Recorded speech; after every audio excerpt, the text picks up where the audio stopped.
আসসালামু আলাইকুম। বাংলা কণ্ঠে স্বাগত জানাচ্ছি আমি তানভীর রহমান। গাইবান্ধায় বাংলাদেশ জামায়াতে ইসলামীর পিয়ার পদ্ধতি দাবিতে মিছিল। স্টাফ রিপোর্টার মোহাম্মদ রাজের পাঠানো প্রতিবেদনের বিস্তারিত।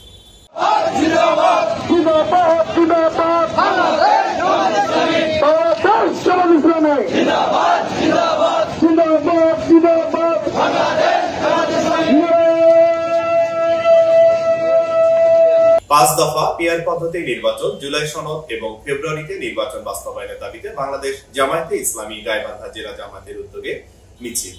মিছিলের স্লোগান ছিল পিয়ার পিয়ার পিয়ার চাই। উক্ত মিছিলে উপস্থিত ছিলেন গাইবান্ধা জেলা বাংলাদেশ জামায়াতে ইসলামীর শীর্ষ নেতৃবৃন্দ।